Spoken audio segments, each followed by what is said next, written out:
Iran ও ইসরায়েলের পাল্টাপাল্টি হামলা এখনও পর্যন্ত সবচেয়ে বড় সরাসরি সামরিক সংঘর্ষ হিসেবে চিহ্নিত হয়েছে। ইসরায়েলি সূত্রগুলোর দাবি, তারা ইরানের ভেতরে ২০০টিরও বেশি লক্ষ্যবস্তুতে হামলা চালিয়েছে, যার মধ্যে পারমাণবিক স্থাপনা, এয়ার ডিফেন্স সিস্টেম এবং ক্ষেপণাস্ত্র ঘাঁটিগুলো অন্তর্ভুক্ত রয়েছে।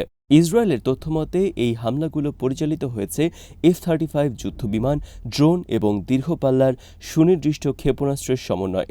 ইরানের উচ্চমূল্যবান অবকাঠামোগুলো লক্ষ্যবস্তুতে পরিণত হয়, বিশেষ করে ইস্পাহান, ফোর্দো, আরাক, তেহরান এবং পশ্চিম ইরানের বিভিন্ন সামরিক স্থাপনায়।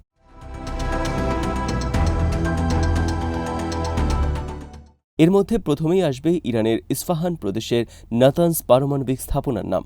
ইসরায়েলের এবারের হামলায় ইরানের সর্বাধিক সুরক্ষিত সমৃদ্ধকরণ কেন্দ্রগুলোর একটি নাতানজ, যেখানে এবারের হামলায় উপরের অংশে অবস্থিত পাইলট ফিউল এনরিচমেন্ট প্ল্যান্ট এবং আশেপাশের সহায়ক স্থাপনাগুলো ক্ষতিগ্রস্ত হয়েছে।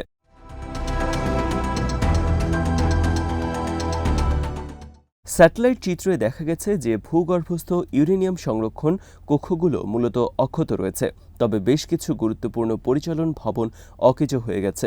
আন্তর্জাতিক পারমাণবিক শক্তি সংস্থা IAEA নিশ্চিত করেছে যে নাতানজে অবস্থিত এনরিচমেন্ট প্ল্যান্টটি হামলার শিকার হয়েছে এবং পরে তারা জানিয়েছে ওই এলাকায় কোনো তেজস্ক্রিয়তা বৃদ্ধির লক্ষণ পাওয়া যায়নি।